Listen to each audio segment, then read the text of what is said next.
pastoral, María de Magdala.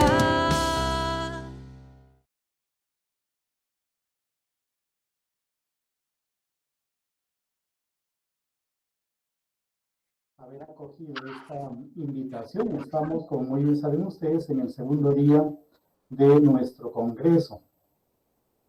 Y nos vamos ya disponiendo en este momento para nuestra quinta conferencia, para nuestra quinta ponencia. En esta ocasión, como ya se les ha comentado, nos acompaña el Monseñor Damián Nannini, de la diócesis de San Miguel, en la Argentina. Él es argentino y tuvimos la suerte, tuvimos con Ana Francisca la suerte de conocerlo cuando estaba como director de la Escuela Bíblica del Cevitepal. Y fue, entre otras personas, también uno de los evaluadores pues, de la tesis de doctorado de la hermana Ana Francisca. Y desde allí, desde hace ya varios años, hemos estado siempre muy agradecidos por su amistad, pero aparte de la gratitud por la amistad y por el cariño que nos tiene, que nos manifiesta, también le agradecemos enormemente por esa bonita labor que hace en la difusión de la palabra de Dios mediante unos videos y audios y también unos textos de la reflexión de las lecturas dominicales, del Evangelio Dominical concretamente, a través de leccionautas. Me imagino que aquí, en este momento, pues hay varios que reciben semanalmente las reflexiones de Monseñor Damián por medio de el WhatsApp. Entonces, Monseñor, muchísimas gracias por estar con nosotros. Como les comentábamos ayer y también pues más temprano a Juliana, toda América Latina, y no solamente América Latina, sino todo el continente nos está escuchando. Simplemente un pequeño dato, el video de ayer ha sido visto por más de 600 personas, el video de ayer, pero es simplemente un aproximado porque se está repitiendo a través de diversas cuentas de Facebook e igualmente de YouTube. Entonces, muchísimas gracias a todo el continente por acoger también esta iniciativa. La hermana Ana Francisca nos va a presentar ahora pues la hoja de vida, la extensa hoja de vida en realidad de Monseñor Damián. Pues ante todo, muchas gracias, Monseñor Damián, por acompañarnos, por haber acogido esta invitación.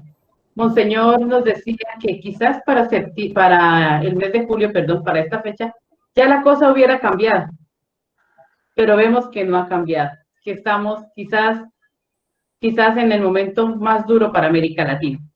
Así es que estamos ansiosos de escuchar la reflexión de Monseñor. Monseñor tiene estudios de medicina en la Facultad de la Universidad Nacional de Rosario, estudios de filosofía y de teología del Seminario Arquidiocesano San Carlos Borromeo de Rosario, licenciatura en Sagrada Escritura por el Pontificio Instituto Bíblico de Roma, profesor superior en teología, Facultad de Derecho y Ciencias Sociales en la Universidad Católica Argentina, con su sede en Rosario. Se ha desempeñado como director de la Escuela Teológica y vicerrector académico del Cevitepal, CELAM, director de la Escuela Bíblica del Cevitepal, ha sido párroco de la parroquia Nuestra Señora de la Guardia de la Arquidiócesis del Rosario, profesor de Sagrada Escritura en el Seminario Arquidiocesano San Carlos Borromeo de la Arquidiócesis del Rosario, profesor ordinario de los cursos de formación permanente prolongada organizados por la CEMIN, miembro del Consejo de Redacción de la Revista Bíblica Argentina, miembro del Consejo de Redacción de la Revista Pastores, delegado de la región litoral en la Secretaría para la Formación Permanente de la Comisión Episcopal de Ministerios, CEMIN. Y en este momento él se desempeña como obispo de la diócesis de San Miguel en Argentina, como decía el padre William. tiene una larga lista de libros, de artículos y publicaciones. Nos vamos a permitir leer los 2 títulos de sus libros. Vivir de cara al Padre, curso sobre Dios Padre en la Biblia. En camino hacia la fe, ¿por qué creemos y en qué creemos? Y pues luego tenemos varias publicaciones, artículos en diversas revistas. Monseñor, bienvenido, nos alegra mucho tenerlo entre nosotros y deseosos estamos de escucharlo acerca de su reflexión sobre el libro de Job y la situación que estamos atravesando a nivel mundial. Bueno, buenas tardes a todos. ¿Se escucha? ¿Me escuchan? Sí, señor. Muy bien. Bueno, yo tenía una presentación, no sé si William... Bueno, agradezco las presentaciones, William y la hermana, Ana Francisca, sí, que nos conocemos acá de Bogotá, y bueno, agradezco la invitación. Yo intenté subir la presentación, no sé si ahora dice que no me deja porque... A ver, William... Pues voy a intentar también, a ver, Yo el PowerPoint. Yo te intenté, pero me dio un error. Puedo intentar de vuelta, pero bueno, si no, lo hacemos sin eso, pero ahí estaba mejor porque copié algunos textos y ayudaba un poquito. El tema que me propusieron está inspirado en Job 28.1. Hay minas de donde se extrae la plata y lugares donde se refina el oro, que es Job 28.1. Y el tema es el acompañamiento pastoral y la enseñanza magisterial frente a la situación que nos toca vivir. Y era un poquito la cuestión del libro de Job y la voz de la iglesia para el cristiano de hoy, ¿no? Y dentro de un poco la metodología que ponen ustedes, un poco el tema de la resurrección y las apariciones, ¿no? Yo por eso tiene como 2 momentos, incluso con 2 metodologías, ¿no?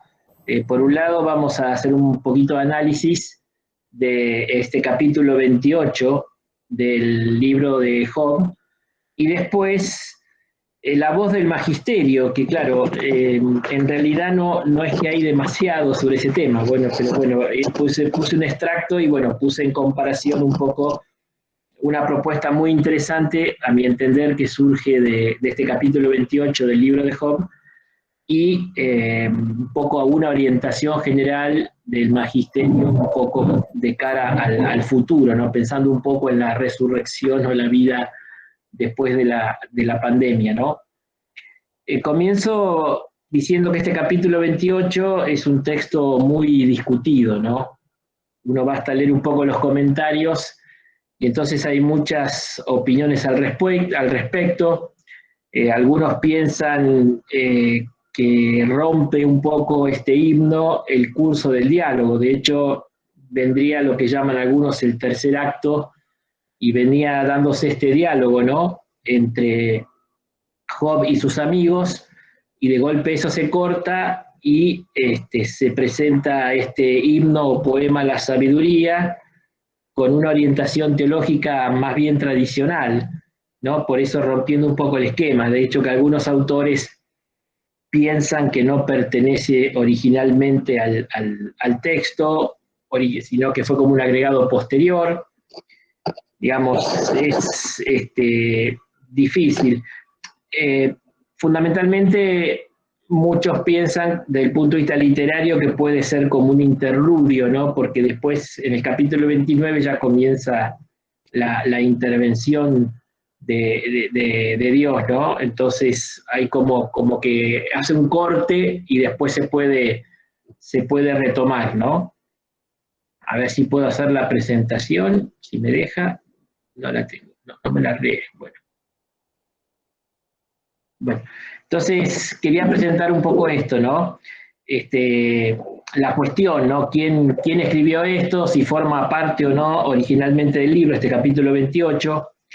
Y como todas estas cosas, es imposible saberlo con certeza, ¿no? Nos movemos siempre en un terreno de hipótesis, incluso uno lee los comentarios y va a depender mucho de la metodología que estén siguiendo, ¿no? Los más partidarios del método histórico crítico, uno ve que más bien tratan de atribuirlo a una fuente posterior, un agregado, etcétera, etcétera, ¿no?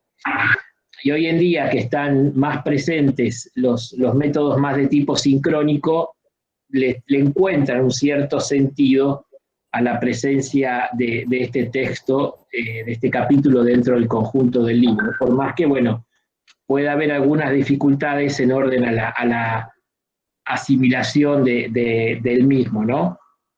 Bien, por eso, digamos, desde el punto de vista metodológico, el texto está ahí, lo tomamos como está el libro actual en su forma o redacción final, y bueno, este capítulo está ahí, ¿no? Y tiene una función muy interesante con respecto a todo el libro, ¿no?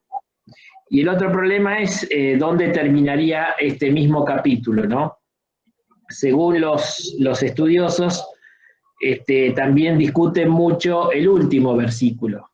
Y es muy cierto que de acuerdo a la presentación que se hace del versículo, si se lo incluye o no dentro del capítulo, ahí cambia mucho el sentido de todo el capítulo 28.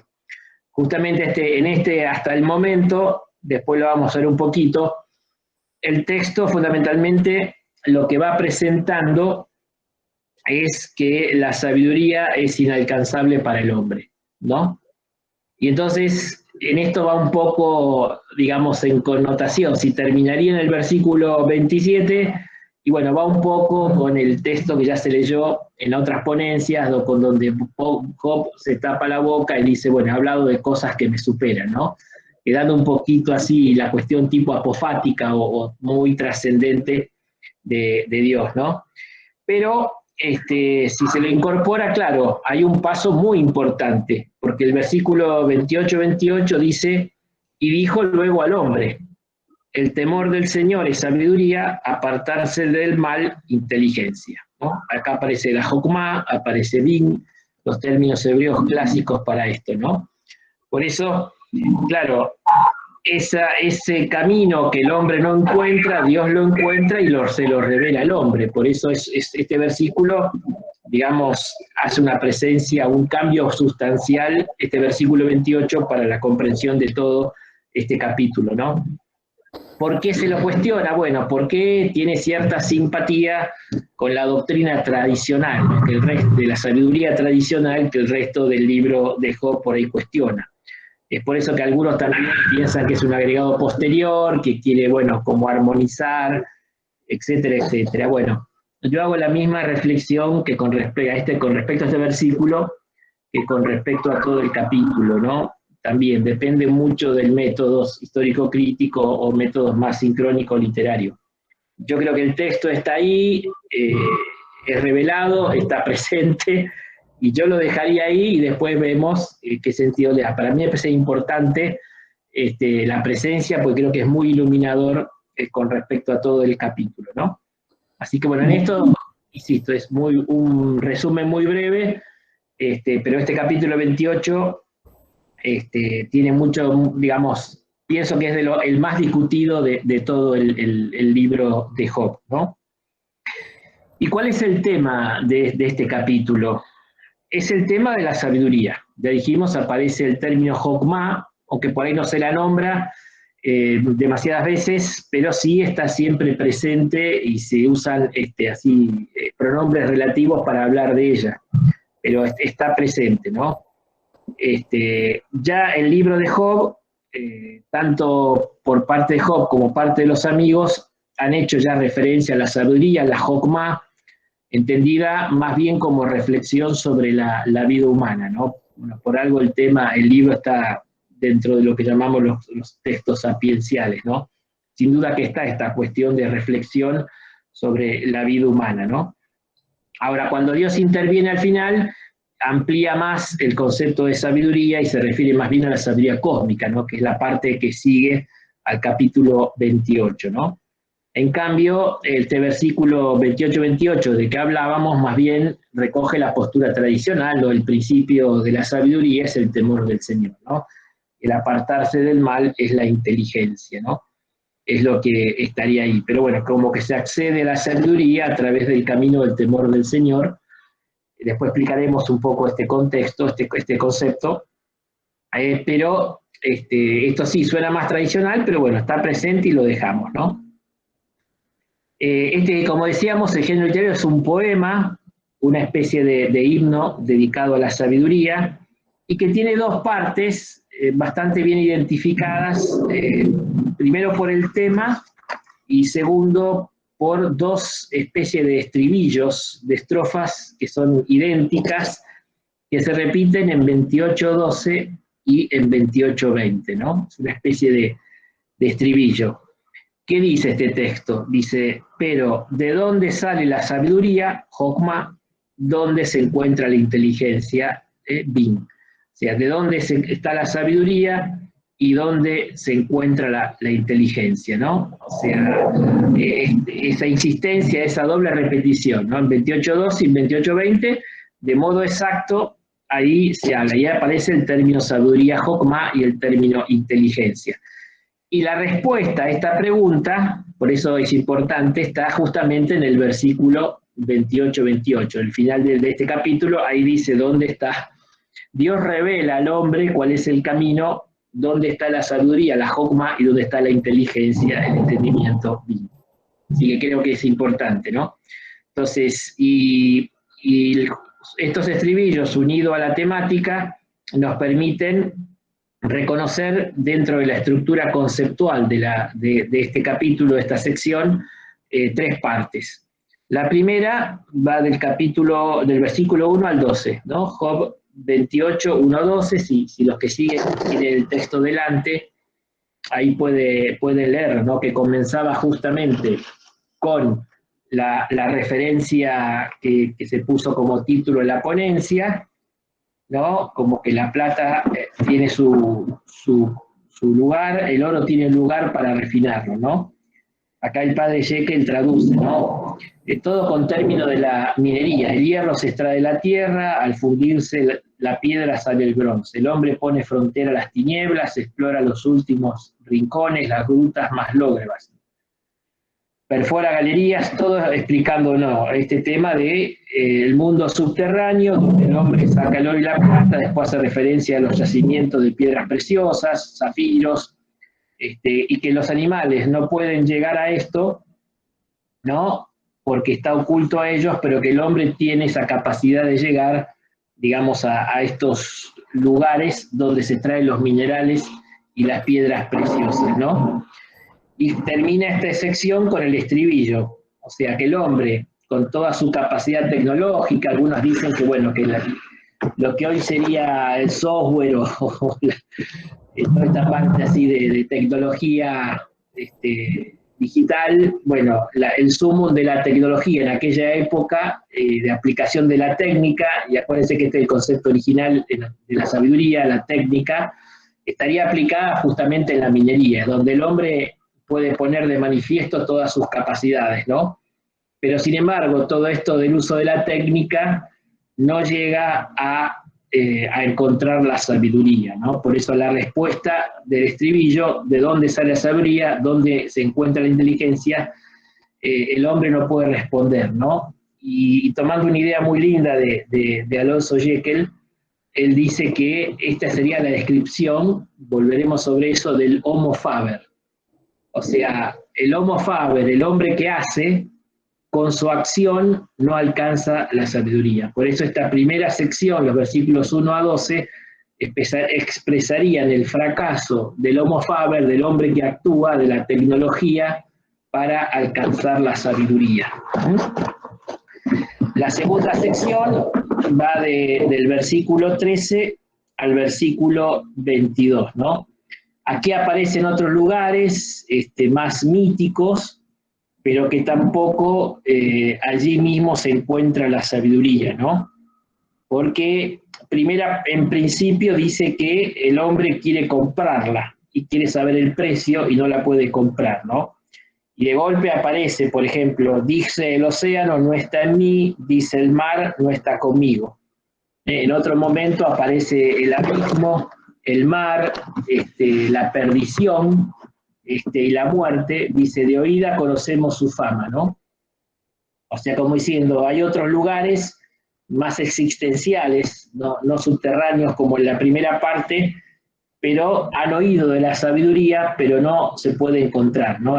Aparece mucho el Macón, el lugar de la sabiduría no está ahí, o sea, no está ni en las minas, ni en las búsquedas del Homo Faber, y tampoco está ni en los océanos, ni en los mares, ni en los abismos, ni en los extremos, ¿no? O sea, la perdición y la muerte que están puestos en par, ¿no? Ni siquiera oyen, pero no pueden indicar el camino a la sabiduría. Pero tomado en general, un poco también se puede decir que el hombre no puede comprar la sabiduría. La sabiduría no se encuentra en el mercado, ¿no? Y esto sería entonces, para seguir con la reflexión que hace el padre Alonso Jekyll, sería que el fracaso del Homo economicus para alcanzar la sabiduría. O sea, ni el hombre con su acción, ni con su capacidad, ni con la última tecnología puede hacerse sabio, ni tampoco el hombre con todo su dinero. No hay reminiscencia del cantar, no se lo quisiera comprar con toda su riqueza, el amor sería despreciable, y acá se aplica a la sabiduría. ¿No? El hombre quisiera, por más que sea rico, quisiera comprar la sabiduría, pero no se encuentra en el mercado, o sea, no es el lugar de la sabiduría, ¿no?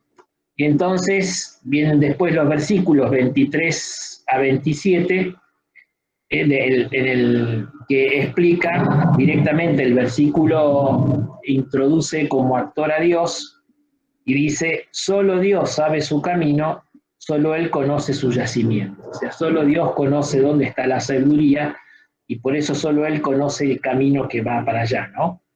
Y ahí es donde no se la habla de ella directamente, pero a través de pronombres se la nombra todo el tiempo, ¿no? Solo Dios conoce, digamos, todo esto, ¿no? Por eso ahí quedaría, si uno termina en el versículo 27, como dijimos el capítulo, y bueno, la sabiduría sería algo que es propio de Dios e inalcanzable al hombre, que esto estaría un poquito dentro, digamos, de la teología general, digamos, del libro de Job, ¿no? Donde el misterio del sufrimiento quedó oculto, o sea, Dios cuando interviene demuestra que quiere buscar respuestas que lo superan, ¿no? Entonces más bien lo invita a la aceptación y al silencio, ¿no? Pero aparece entonces, como dijimos, el versículo 28, el versículo final, y ahí claramente dice, ¿no? Dijo al hombre, se supone que Dios dice al hombre, el temor del temor del Señor es sabiduría y apartarse del mal es la inteligencia, ¿no? O sea, ahí está presentado entonces el camino, que es el tradicional para la sabiduría, que es el temor del Señor, y el de la inteligencia, que es el de apartarse del mal, ¿no? Entonces, es Dios el que entiende el camino, es Dios el que conoce el lugar de la sabiduría. Y es el mismo Dios que se la revela al hombre, ¿no? Como dice ese último versículo. Dios comunica al hombre el camino de la sabiduría, y acá es interesante, ¿no? Y sigo también con el aporte tan interesante que hace el padre Alonso Jekyll, ¿no? Porque dice que en el fondo el homo religiosus es el que puede alcanzar la sabiduría, y entonces el verdadero homo sapiens. Y esto es muy bíblico, ¿no? O sea, esa frase, ¿por qué el temor del Señor es el principio? Ahí está la sabiduría. Porque solo aquel que reconoce a Dios, el homo religioso, en el buen sentido del término, como explicó en la ponencia Juliana también, en la ponencia anterior, porque tiene que ver con la relación con Dios todo el texto, todo el libro de Job claramente, pero justamente entonces el hombre religioso es el que puede alcanzar la sabiduría. Entonces, ¿quién es realmente el sabio? ¿Quién es realmente el homo sapiens, el hombre que sabe, y el hombre que respeta a Dios, que lo reconoce, ¿no? Que sería un poco el sentido de la frase, que no es, digamos, un temor servil, sino un temor reverencial, de reconocimiento de Dios en su señorío. Y esto sí está muy en consonancia, por lo menos con el mensaje final del libro de Job, ¿no? O sea que estaría en eso. Por eso, la conclusión de este capítulo, yo me quedaría con esto. Primero, para después hacer un poquito el salto a la situación actual, ¿no? Y acá creo que es luminoso, porque, bueno, ¿en qué sentido me proponían? Esto puede ayudarnos a pensar la salida a esta crisis, ¿no? Y lo primero, que el hacer del hombre, sea la técnica, sea la teología, la tecnología, todo lo que es el homo faber, no alcanza la sabiduría, no llega. O sea, esto es uno de los grandes errores de la cultura actual, ¿no? Que confundimos la sabiduría con el know-how, saber hacer, cómo se hace, ¿no? O sea, el saber hacer es importante, interesante, pero no está la sabiduría del hombre solo en el hacer, ¿no? Ni siquiera en el hacer más exquisito, más brillante, la última tecnología. O sea, el homo faber tiene su lugar y es importante, pero no llega a alcanzar la sabiduría. Y en segundo lugar, el comercio, el mercado, el homo economicus tampoco puede alcanzar o comprar la sabiduría, que la desconoce, ¿no? Acá hay otro camino de fracaso que después veremos, ¿eh? O sea, no es solo reduciendo todo a compra-venta, al mercado o a la economía, cómo se adquiere la sabiduría, ¿no? Y la conclusión es que solo el hombre religioso, el que tiene en cuenta a Dios, el que lo respeta, lo reconoce como el Señor, es el que puede alcanzar la sabiduría, la puede conocer, y por eso el homo religiosus se vuelve homo sapiens, y es el que está en alcance de la sabiduría, ¿no? Por eso se presentaba claramente como un himno a la sabiduría, ¿no? Y dónde está el camino y dónde encontrarla, ¿no? Más allá de que si es o no una actividad tradicional, es profundamente bíblica, y sobre todo es muy interesante. Después veremos cómo hay que manejar estos conceptos, ¿no? Que presentaba el padre Jekyll, porque es un aporte muy importante para pensar el futuro, ¿no? Entonces, lo que nos presenta sobre todo es la grandeza y la necesidad de la sabiduría, ¿no? Ahora bien, sabemos que la sabiduría ha tenido un distinto desarrollo. El padre Vilches, en uno de sus libros, estipula como 3 momentos que no son sustitutivos, sino que se van como sumando, ¿no? Como que originalmente la sabiduría se reducía o se presentaba como el ámbito de las actividades manuales, ¿no? O sea, el sabio era el técnico, el que manejaba un arte o un oficio, ¿no? La tecnos. Y entonces la sabiduría era la habilidad, la destreza, la pericia técnica. Insisto, es sabiduría, está bien, ¿no? En sentido original, la Biblia lo presenta: el sabio es el técnico, el que tiene pericia, destreza o habilidad. Hoy diríamos competencia en alguna cuestión fáctica. Después, la sabiduría se profundizó en el ámbito de las relaciones interhumanas, en el sentido de que sabio es el que sabe interpretar, ¿no? Estudiando la conducta y los gestos de las personas, los pensamientos que tiene, la cultura, ¿no? O sea, la sabiduría es entonces astucia, sagacidad, discreción, prudencia, ¿no? Sobre todo prudencia. Esto sobre todo, dicen los autores, Fonrad y todo, que en el ámbito hablan de la época salomónica, donde Israel tuvo que tener esta presentación a nivel internacional, y bueno, tenía que lograr presentarse, digamos, dentro de todos los países y poder llegar a manejar estas cosas. Y bueno, ahí estaba también el poder manejar también las relaciones, ¿no? Y entonces tener astucia, tener sagacidad, tener discreción, prudencia, ¿no? En ese sentido aparece Salomón como el sabio, porque sabe juzgar, sabe discernir, sabe leer los corazones de las personas, ¿no? Y en tercer lugar, en el ámbito de la vida de las personas, como un tercer estadio, la sabiduría pasó a ser una reflexión sobre los problemas principales que afectan al hombre. Y ahí entran las desigualdades sociales, las injusticias, la muerte, Dios y lo religioso, ¿no? Como aclaran todos los estudiosos, lo religioso no es exclusivo, es integrante necesario de la sabiduría, pero no es lo exclusivo, abarca el campo de todo lo que son las relaciones humanas, ¿no? Entonces también está toda esa reflexión sobre la injusticia, las desigualdades sociales, la muerte, Dios, lo religioso, en caso de Job, el sufrimiento del inocente, ¿no? Un gran especialista del profesor del bíblico, el padre Maurice Gilbert, él hacía esta definición, ¿no?, de la sabiduría, dice: de manera muy general se puede decir, a la luz de esta terminología, que la sabiduría se adquiere a través de una educación progresiva. Yo subrayo esto: se adquiere a través de una educación progresiva. Mira una comprensión profunda y penetrante de lo real. O sea, es una comprensión profunda, penetrante de lo real. Y que lleva a un saber hacer, de que incluye, pero sobre todo a un saber vivir, cuyos valores morales, por ejemplo, dice el coraje, la valentía, o religiosos, como el temor de Dios, no son exclusivos, sino que abarca un conjunto amplio. Lo moral y lo religioso son integrantes necesarios, pero no exclusivos, ¿no? Pero me quedo mucho con esto, ¿no? Que en el fondo la sabiduría, que se adquiere con una educación, la importancia de la educación, y es una comprensión profunda, penetrante, yo diría holística, que abarca toda la realidad, ¿no? Y entonces uno sabe hacer, como el primer caso, pero sobre todo sabe vivir, ¿no? Sabio el que le encuentra gusto a la vida, el que sabe vivir, ¿no?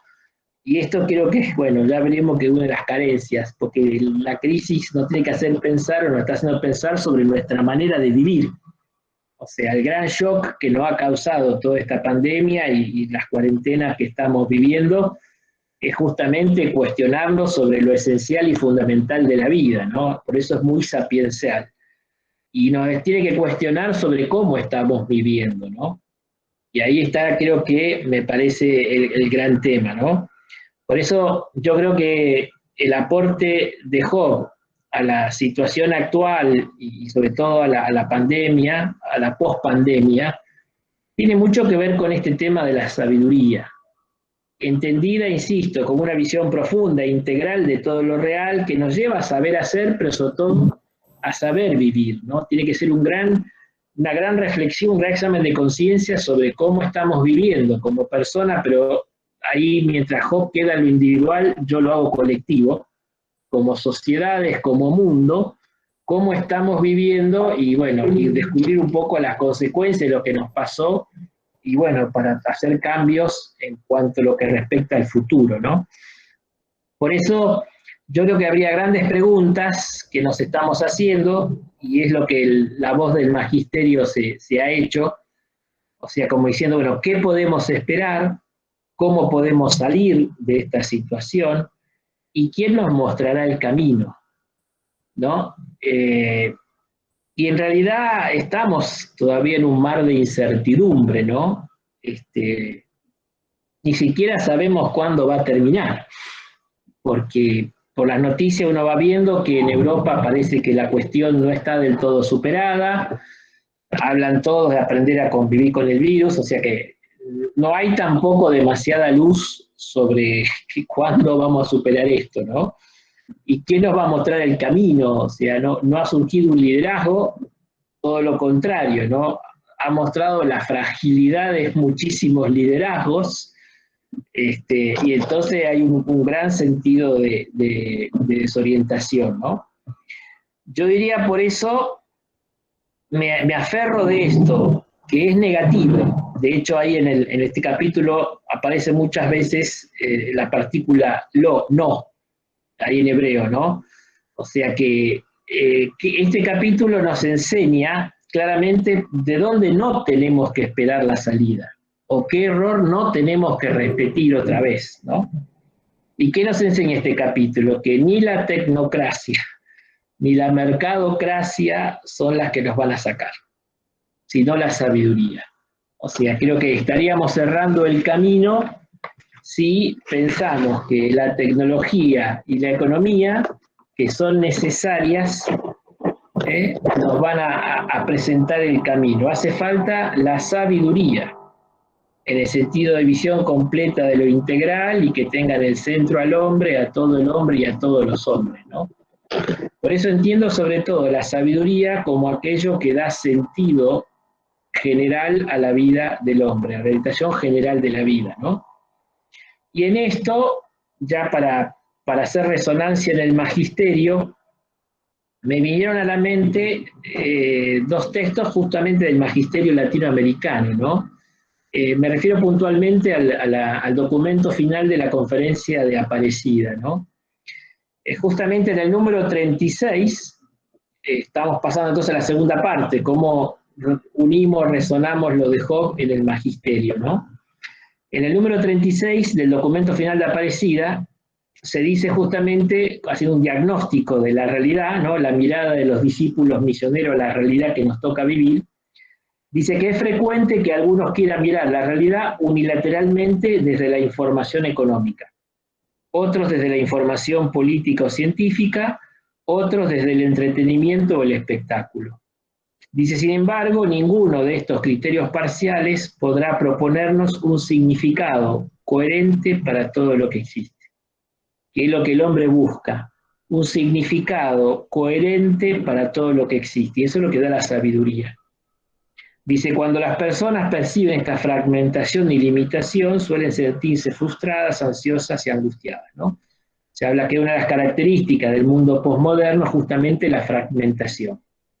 Y entonces, la mirada política, la mirada social, la mirada científica, económica, acá por lo menos en mi país se ha vivido mucho el conflicto entre la mirada científica, médica, y la mirada económica.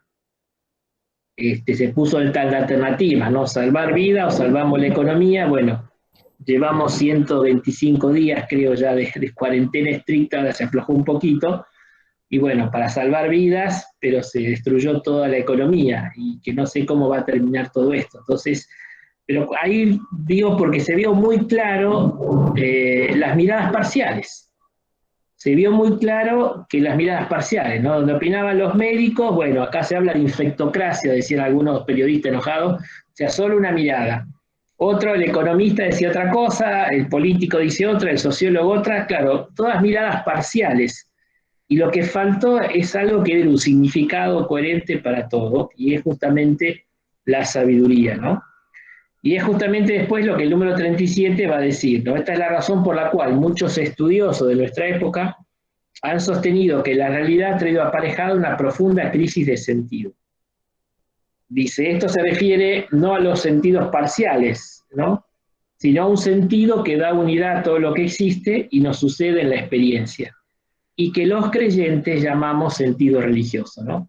Voy un poco por acá, ¿no? O sea, yo creo que la sabiduría nos la da el sentido religioso, que es esta mirada global, holística, que abarca toda la realidad y nos permite encontrar un sentido a lo que hacemos y sobre todo a lo que vivimos y a la vida, ¿no? O sea, acá yo veo, sobre todo en esta búsqueda de la sabiduría, y que solo la sabiduría es la que nos puede sacar de esto para no repetirlo, que ojalá que esta crisis nos haga salir mucho más sabios, en este sentido profundo y bíblico del término, ¿no? Entonces ahí veo, en los textos magisteriales, en realidad no ha habido mucho. Yo me basé principalmente en un libro que sacó Editrice Vaticana, que se llama La vida después de la pandemia, ¿no? Se puede conseguir porque lo han liberado el PDF, está circulando por todos lados, ¿no? La vida después de la pandemia, que recoge, creo que son de todo tipo, ¿no? Homilías, un artículo de una revista, una catequesis, una carta, son 6 o 7 textos del Papa Francisco sobre este tema. Los más importantes son justamente la intervención que él tuvo cuando habló el 27 de marzo en su mensaje Urbi et Orbi durante el momento ese extraordinario de oración frente a la Basílica de San Pedro, ¿no? Yo voy a tratar algunos textos de ahí y de otras intervenciones del Papa como magisterio para decir, bueno, cómo va esta línea, ¿no? Yo creo que lo primero, insisto, porque creo que la idea fuerza que tiene que quedar es la insuficiencia del homo faber del homo economicus. O sea, ni la sola actividad humana, ni el solo hacer del hombre ni tampoco la economía o el mercado nos pueden dar las luces necesarias para superar esta crisis, ¿no? Ahí dijo el Papa: en nuestro mundo, tú que lo amas más que nosotros, hemos avanzado rápidamente sintiéndonos fuertes y capaces de todo. El orgullo del Homo Faber. Codiciosos de ganancia, nos hemos dejado absorber por lo material y trastornar por la prisa, ¿no? La rapidación de que habla el Laudato Si, ¿no? Ahí está la acción, el Homo Faber, el Homo Economicus, como que esas dos cosas, la codicia de las ganancias, la materialidad, la prisa, la rapidación, toda esta locura que vivimos es un poco la causante del mundo en que estamos, ¿no? Y yo creo que este parate que nos provocó nos tiene que pensar, ¿no? Y a la hora de las propuestas, hay una carta que el Papa le escribe a los movimientos populares, que se llama Un ejército invisible. Yo como argentino y encima estando en el conurbano bonaerense, entiendo mucho que puede ser muy posible que en Europa esto no, o en otro, en el hemisferio norte, no se entienda, ¿no? Esta valoración tan grande que tiene el Papa de los movimientos populares, ¿no? Pero ¿qué es lo que sucede, especialmente donde yo estoy, acá en el conurbano? De hecho, yo estoy en una diócesis, San Miguel, donde el Papa Francisco vivió durante 30 años en esta diócesis, ¿no? O sea, él fundó una parroquia, fue párroco, caminó mucho los barrios de San Miguel, o sea que creo que a eso se refiere un poco, ¿no? O sea, hay lugares donde el Estado no ha llegado, ¿no? Y entonces han surgido estos movimientos populares de distinto tipo que tratan de llevarse. Sin duda que el riesgo de desviación ideológica y todo está presente, pero en estos momentos son actores fundamentales dentro de la sociedad, ¿no? Entonces el Papa le dirige una carta y le llama Un ejército invisible, porque es real que no aparece, ¿no? Él se refiere a la mujer, y hay muchos casos que en su casa agarra y, bueno, no cocina solo para los suyos, sino que se junta con los vecinos y trata de que no le falte de comer a los otros y hace lo que llamamos acá una olla popular. O sea, a eso se refiere, ¿no? A la gente que pone la solidaridad y trata de dar una respuesta, ¿no? A estas cosas, ¿no? Entonces él le dirige una carta el 12 de abril de 2020 y dice justamente esto, ¿no? Espero que los gobiernos comprendan que los paradigmas tecnocráticos, sean estadocéntricos o mercadocéntricos, no son suficientes para abordar esta crisis ni los grandes problemas de la humanidad, ¿no? Ahora más que nunca son las personas, las comunidades, los pueblos quienes deben estar en el centro, unidos para curar, cuidar y compartir, ¿no? O sea, otra vez esta crisis, o esta crítica, perdón, de los paradigmas tecnocráticos, ¿no? Que en el fondo están detrás del Homo Faber, el Homo Economicus. O sea, hay una crítica diciendo que estos paradigmas no alcanzan, ¿no? Sea poniendo todo el peso en el Estado, sea poniendo todo el peso en el mercado, pero ninguno de los dos, sino que hace falta un protagonismo de las personas, de las comunidades y de la gente, ¿no? Así que hace referencia a eso, ¿no? Y por eso es la invitación que hacía en esta misma carta, dice el Papa: espero que este momento de peligro nos saque del piloto automático, sacuda nuestras conciencias dormidas y permite una conversión humanista y ecológica que termine con la idolatría del dinero y ponga la dignidad y la vida en el centro, ¿no? Y esto es sabiduría. O sea, en vez de la idolatría del dinero, el Homo Economicus, poner la dignidad de la vida y de la persona en el centro, ¿no? Como lo más importante. Dice: nuestra civilización tan competitiva e individualista, con sus ritmos frenéticos de producción y consumo, sus lujos excesivos y ganancias desmedidas para pocos, necesita bajar un cambio, repensarse y regenerarse, ¿no? Y bueno, esto de bajar un cambio, repensarse y regenerarse, yo lo asocio con la sabiduría, ¿no? Que nos tiene que ayudar a mirar todo eso, ¿no? También, dentro de las intervenciones del Papa que hace referencia a este tema, él utilizó la catequesis de la audiencia general del 22 de abril, porque era el Día de la Tierra, ¿no? Se festejaba el aniversario número 50, ¿no? Del Día de la Tierra. Entonces, sobre todo hizo referencia, especialmente a partir de Laudato Si, a esto, ¿no? Y desde Laudato Si intentó iluminar un poco la crisis, ¿no? Y dice, necesitamos un nuevo modo de mirar nuestra casa común. Dice, entendámonos, esta no es un depósito de recursos que explorar. A mí me resonaba mucho esto leyendo los primeros 11 versículos del capítulo 28, ¿no? Que habla todo del extractivismo, ¿no? De la minería, todas estas cosas que denuncia tanto ahí el Laudato Si, ¿no? O sea, que nuestra casa común no es solo un depósito de recursos que explotar, como ahí presentan los primeros capítulos los primeros versículos del capítulo 28. Dice, para nosotros creyentes, el mundo natural es el evangelio de la creación, que expresa la potencia creadora de Dios al plasmar la vida humana y al hacer que el mundo exista, ¿no?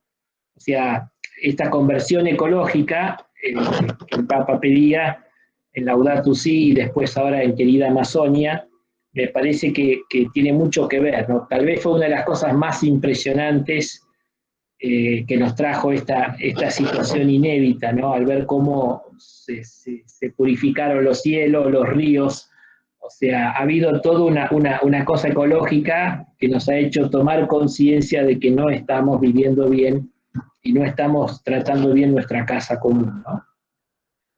Bien, entonces queda claro que la insuficiencia del Homo Faber, del Homo Economicus, o sea, esos caminos, como presentan las dos primeras secciones del capítulo 28 de Job, no llevan a la sabiduría, y lo que hace falta es justamente sabiduría. Sabiduría. Me pongo mucho en esto porque hablo desde la iglesia, ¿no?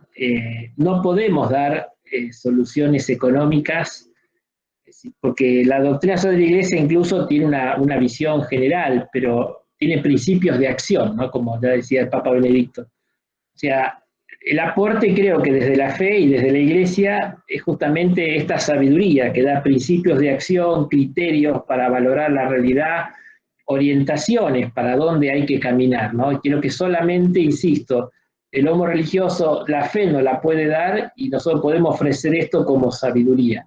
Después sí, hay un ámbito que es propio de lo secular, que es todos los aportes y las medidas económicas, que no es campo de competencia de la iglesia, y esto hay que aceptar un sano secularismo en eso, ¿no? Una cierta sana autonomía del orden creado y digamos, del mundo en esto. Pero insisto que sin la sabiduría esto no funciona, no funcionó y tampoco va a funcionar. Entonces, si algo hace falta, justamente es la sabiduría, ¿no? Justamente el Papa le decía esto a los movimientos populares, ¿no? Lo que él llama el ejército invisible. Dice, ustedes no son unos improvisados, tienen la cultura, la metodología, pero dice, pero principalmente la sabiduría, que se amasa con la levadura de sentir el dolor del otro como propio, ¿no? La sabiduría de sentir el dolor del otro como el propio. Entre paréntesis, lo que le faltó a los amigos de Job, si no, no lo hubieran criticado de ese modo, ¿no? Le faltó la sabiduría para sentir el dolor del otro como propio, ¿no? Entonces dice, quiero que pensemos en el desarrollo, en un proyecto de desarrollo humano integral, dice que anhelamos, centrado en el protagonismo de los pueblos, ¿no? En toda su diversidad, y es la propuesta que hace el Papa de las 3T, que sería tierra, techo y trabajo, ¿no? Y después, también en la catequesis por el aniversario del Día de la Tierra, del 22 de abril, justamente dice esto, ¿no? Estamos llamados a reencontrar el sentido del sentido sagrado de la Tierra. O sea, la sabiduría como la que te da sentido global a la existencia de la vida. Y dice, hay que encontrar el sentido del sentido sagrado de la Tierra. Porque no es solo nuestra casa, sino también la casa de Dios, ¿no? De ahí que surge en nosotros la conciencia de estar en tierra sagrada. Esto es muy bíblico, ¿no? Éxodo 3. Queridos hermanos y hermanas, dice, despertemos el sentido estético y contemplativo que Dios puso en nosotros, ¿no? Citando Querida Amazonia. Que creo que también es una cosa interesante, ¿no? Esto del sentido estético y contemplativo. Porque la contemplación no es mirar el cielo, la contemplación es mirar la realidad y descubrir la presencia de Dios actuando en esa realidad. Ese es el auténtico contemplativo, ¿no? Y el Papa dice que esta contemplación que mira, que tiene la primacía del don, justo lo que decía Juliana antes, ¿no? De la gratuidad del don, la contemplación te hace reconocer la tierra y todo como don. Entonces, de ese modo destraba o desbanca, si quieren, al homo económicos, al homo faber. Y queda el hombre religioso que tiene esta mirada contemplativa como tuvo Jesús de la realidad y sabía ver todo como don del Padre, ¿no? Pero que no es superficial, no es un lujo, digo, es necesaria y es lo que nos da la sabiduría para obrar, ¿no?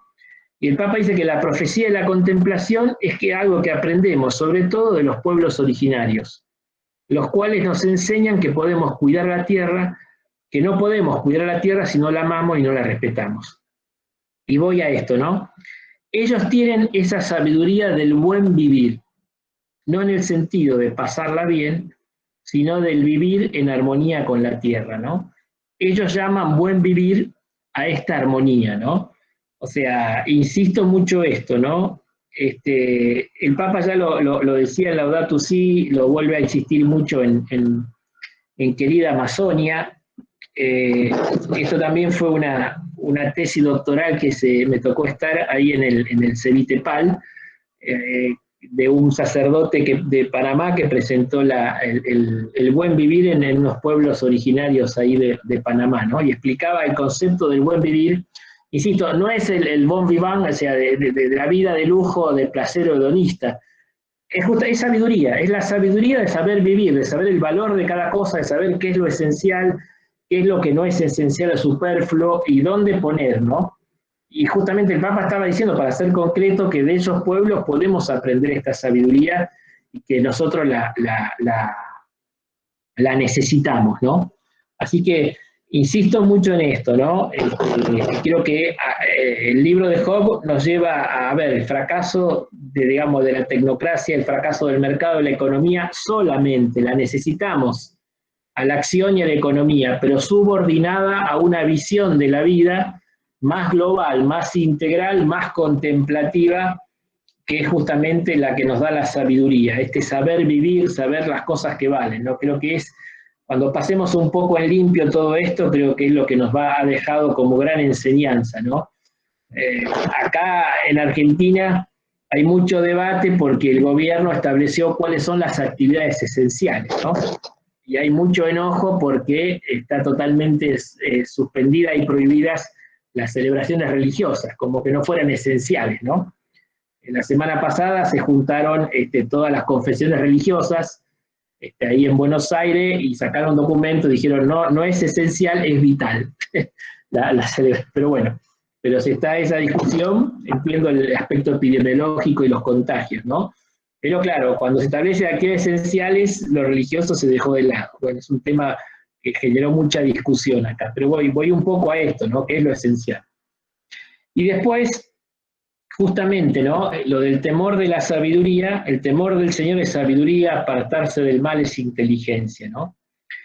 Si hay algo que el Papa insistió mucho en ese día en que habló el 27 de marzo y en la plaza de San Pedro, no tomó el libro de Job, tomó el capítulo 4 del Evangelio de Marcos, de San Marcos, la tempestad, ¿no? Pero en su hermosa alocución insiste mucho en el miedo, ¿no? Contraponiendo miedo y fe, ¿no? La frase de Marcos 4:40, ¿por qué tienen miedo? ¿Por qué no tienen fe? ¿No? Como una invitación justamente a esto, ¿no? Que de hecho en el Evangelio hay una relación, ¿no? Sobre todo en el Evangelio de Mateo, lo tengo en mente, pues es un evangelio que leímos no hace mucho, un par de meses atrás. Jesús nos invitaba a no tener miedo, ¿no? A los hombres, a los que pueden matar el cuerpo y no el alma, pero tener temor de Dios, que es el único juez y es donde está la verdadera libertad, ¿no? Y Jesús nos redirecciona el miedo que tuvimos acá al temor de Dios, que es el que nos libera y es el que nos hace sabios, ¿no? Entonces también la sabiduría en este sentido, ¿no? Que el temor del Señor nos libera de otros miedos y nos lleva a la confianza en la providencia de Dios. Por eso la mirada del homo religioso, que descubre a Dios presente, encuentra ahí la confianza justamente para superar o vencer el miedo que nos ha paralizado tanto, ¿no? O sea, creo que también acá hay una relación en este sentido, ¿no? Y después ya para ir terminando, muy poco, ¿no? El Papa también habla de la importancia de la oración y del servicio silencioso, ¿no? En este mensaje Urbi et Orbi del 27 de marzo, ¿no? Y yo lo asocio en este sentido con el libro de Job también, ¿no? Porque el Papa dice ahí que es frente al sufrimiento donde se mide el verdadero desarrollo de los pueblos, ¿no? Y ahí justamente el libro de Job está todo, ahí se definen las personas como se definen Job y sus amigos, en la actitud ante el sufrimiento, ¿no? Y es todo que está en el tema del libro, ¿no? Pero en el fondo yo rescato como la actitud de Job, porque él se podía haber declarado ateo o como le decía a la esposa, maldecía a Dios y morite, ¿no? Y olvídate. Pero él discute con Dios, pero quiere decir que está bien porque lleva de algún modo a la oración la crisis. Creo que eso es algo muy sano que los salmos nos enseñan y que en estos momentos tan difíciles tenemos que hacer, ¿no? Porque hay mucha herida, no sé si bronca, muchas cuestiones que nos están pasando y que es muy necesario quejarnos en el buen sentido del término ante el Señor, ¿no? El Papa lo ha dicho más de una vez, y se hace con respeto, no hay problema en quejarse, ¿no? Entonces esta actitud de silencio y de oración que tuvo Job son fundamentales. El Papa dice, la oración y el servicio silencioso son nuestras armas vencedoras, ¿no? La oración y el servicio silencioso propone como arma para vencer esto, ¿no? Usando un poco la tecnología militar con la cual se desató esta pandemia, ¿no? Después, acá sin duda que esto ya es más cristiano, el Papa habló mucho de esto tanto en este mensaje Urbi et Orbi como en su homilía de Pascua, insistiendo en abrazar la cruz, ¿no? Dice que uno abrazando la cruz abraza todas las contrariedades, ¿no? Pero yo sobre todo veo esto, ¿no? Que salió mucho en las ponencias, Juliana lo dijo hace un rato, un poco el tema del pensamiento mágico, ¿no? Como que uno quisiera que, digamos, la solución nos llegue en vez de, como puenteando, en vez de que llegue a través de. Por eso el Papa habla mucho de la fuerza liberadora de la cruz, ¿no? O sea que a medida que uno abraza la dificultad, se involucra en el problema y bueno, ahí es donde sale la esperanza, ¿no? Dice que abrazando al Señor en la cruz abrazamos la esperanza. Y acá se combate el pensamiento mágico, ¿no? Como también lo combatió Job, o sea, aceptó, ¿no? O sea, sobre todo al principio, ¿no? Si aceptamos de los bienes, no aceptemos los males. Sé que se explicó el tema de lo que no es la resignación, pero en Job esa actitud de decir, bueno, esto va a pasar de algún modo, ¿no? Pero tenemos que pasar por la crisis o por el túnel o por la oscuridad para poder resucitar, ¿no? En cristianos son, digamos, de la muerte a la vida, ¿no? Y eso pasa también. Y como último tema, también, por ahí no está tan presente en el libro de Job, pero bueno, digamos, en el Evangelio fundamentalmente, estas desgracias o tragedias siempre se leen, o Jesús nos las hace leer como un llamado a la conversión. Cuando le preguntan, ¿se acuerdan cuando Pilato mató y mezcló la sangre de los justos, cuando se cayó la torre de Siloé? Y Jesús dice, bueno, si ustedes no se convierten va a pasar lo mismo, ¿no? Siempre ante las tragedias, la desgracia, uno quiere buscar una explicación al origen del mal, ¿no? Y no está. Y el libro de Job también nos muestra que es el camino equivocado por ahí. Y entonces, ¿qué hay que hacer? Y bueno, hay que abrazarlo como abrazamos la cruz y tomarlo también como un llamado a la conversión, pero a la metanoia, al cambio de vida, al cambio de mirada, al cambio de corazón, ¿no? Que creo que eso siempre está presente, ¿no? Ahí justamente en el mensaje Urbi et Orbi decía que Dios llama a la conversión, dice, no, nos llamas a tomar este tiempo de prueba como un momento de elección. No es el momento de tu juicio, que acá muchos ya lo trataron ayer este tema, Así como los amigos de Job son malos teólogos, hubo también mala teología a la hora de interpretar la pandemia, ¿no? Ahora se calmó, pero al principio las versiones apocalípticas, las versiones del castigo, las versiones conspirativas, o sea, que hay un montón de todo esto. Pero acá él dice, no es el momento del juicio de Dios, sino de nuestro juicio. O sea, el tiempo para elegir entre lo que cuenta y lo que pasa, para separar lo necesario y lo que no es. Eso es sabiduría, ¿no? O sea, por eso esa invitación que hace, ¿no? Y después también hace la invitación, sobre todo en la catequesis del 22 de abril, por los 50 años del Día de la Tierra, también esa conversión ecológica de la que ya estuvimos hablando, que va mucho a descubrir la interdependencia y que estamos en la misma barca, en la misma lucha, ¿no? Por eso, como conclusión, me propongo 3 cosas, ¿no?, que nos tienen que quedar.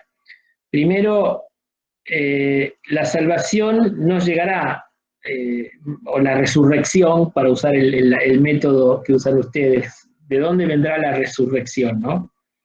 La vuelta a la vida. No va a venir en vez de la crisis de modo mágico, sino a través de la crisis. Hay que pasar por la crisis como Job la pasó. O sea, si algo le reconocemos a Job, es que no se perdió, digamos, en un universo intelectual, sino que la asumió hasta el fondo la crisis. Y por eso su reclamo de discutirle cara a cara a Dios su inocencia, ¿no? Eso habla de su coraje, pero bueno, llegó hasta el fondo de la crisis, no esperó, digamos, una salida mágica de la misma, ¿no? Entonces me parece muy importante esto. Segundo, la esperanza, la gran esperanza, nos viene de Dios y solo de Dios, ¿no? Es lo que dijo bastante Julián al final de su ponencia, ¿no? O sea, ¿dónde ponemos la mirada? ¿Dónde nos atamos, como decía ella, para encontrar la esperanza?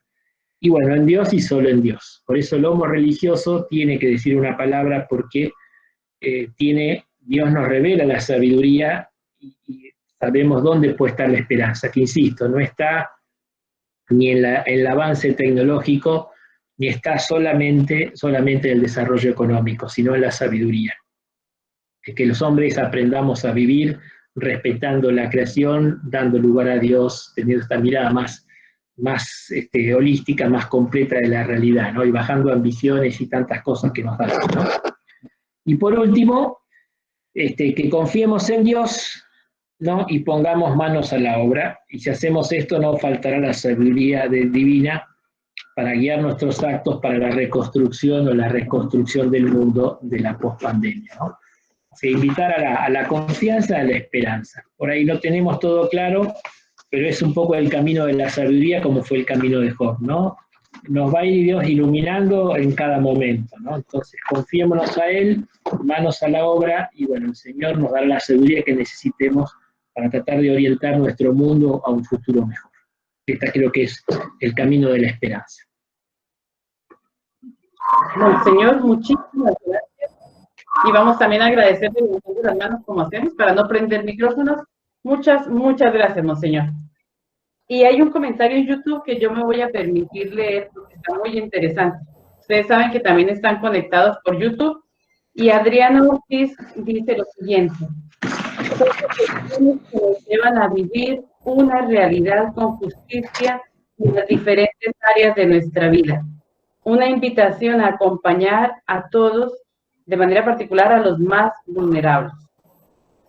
Esto creo que ha sido la invitación de Monseñor. Es decir, como un pastor que nos habla para hacernos aterrizar el texto en la vida de la Iglesia.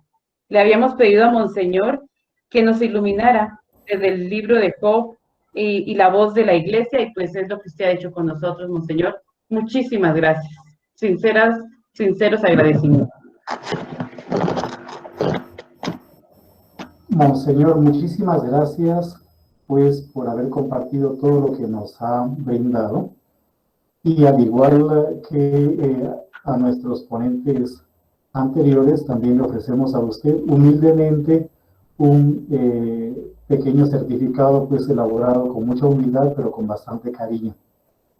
Igual el tenor dice lo mismo.